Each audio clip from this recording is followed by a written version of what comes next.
Hello and welcome to the Hybrid and Online Classes Delivery Techniques course. My name is Elias Mareb. And my name is Charles Pluta. In this module, we'll talk about managing and setting your audience's expectations. That's right, Charles. Hybrid courses are definitely a different experience for everyone, instructor and both the on-site and remote audience. In this video, we'll go over the process of explaining how the course is going to work for everyone. The first thing that you should do is explain the reasons behind using a blended course. Explain the setup, the format, and go over how it will work for both audiences. The key here is repetition. This might be the first time that one, some, or all of the students have attended a hybrid course. It's vital that everyone knows what they need to do and what they're gonna get. That's right. And just because it's a hybrid course doesn't mean that some of the same best practices for presenting can be used. As far as your content goes, have a slide at the beginning that provides an accurate summary of your topic. The key here is accuracy too. You definitely don't want to say you're going to cover something and then not have any material to speak about it later. By setting the right expectations early, you should avoid getting any negative feedback that says something like, "I wish the session or class cover X, Y, or Z." This type of comments typically mean that expectations weren't clear or properly defined when you got started. Don't forget that you can use other tools to help manage expectations.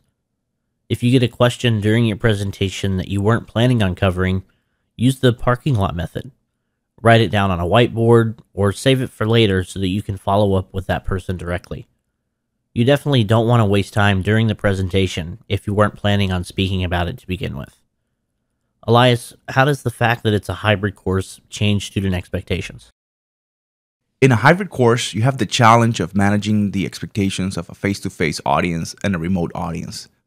These two audience types aren't always expecting the same thing. Of course, the face-to-face audience expects you to be standing in front of them, but how often you interact with the remote audience makes a difference too. They're attending the same session after all, just not in person. They still expect to get the same quality content and have their questions answered by you just as much as the people attending in person. It's definitely crucial that both audiences understand and know that you're going to be there for them and that they're going to get equal attention. And I think it's also important to reinforce to the remote audience that just because they're not present in the room doesn't mean that they're going to get away with having a passive role throughout the course. Elias, how does time management play into managing expectations? Time management is one of the most important aspects of presenting. If it has been advertised that you'll be speaking for 30 minutes on a topic, you want to make sure that you have 30 minutes worth of content.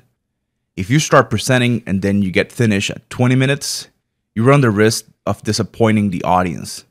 Just as bad if you still have half of the presentation to go through and it's already been 30 minutes.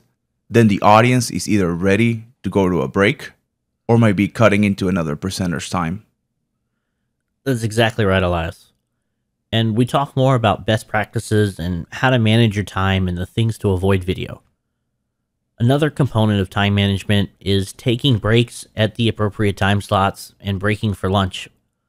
If you're presenting a longer session or you're teaching a class all day, you probably have predetermined break and lunch times. Believe me, the audience is fully aware what time it is now and what time a break is supposed to be. If a break is supposed to be every 2 hours, someone will say something as soon as you go 5 minutes over that allotted break time. Not only it is important to take the break on time, but you need to return and get started again on time. For the most part, it's easy to drag on-site student back into the room, but unfortunately you won't get or be able to do the same with the remote students. So emphasize how long a break is going to be. Our recommendations is to specify how many minutes. Just say to the remote audience, let's meet back in 10 minutes and invite everyone to set a timer. We don't recommend saying an actual time because you might have students from different time zones and ultimately this might be confusing. Remember, the idea is to keep it as simple as possible. I think we've summarized how to set and manage your audience expectations. Thanks for watching this video, and we hope that you enjoyed the other videos in this course.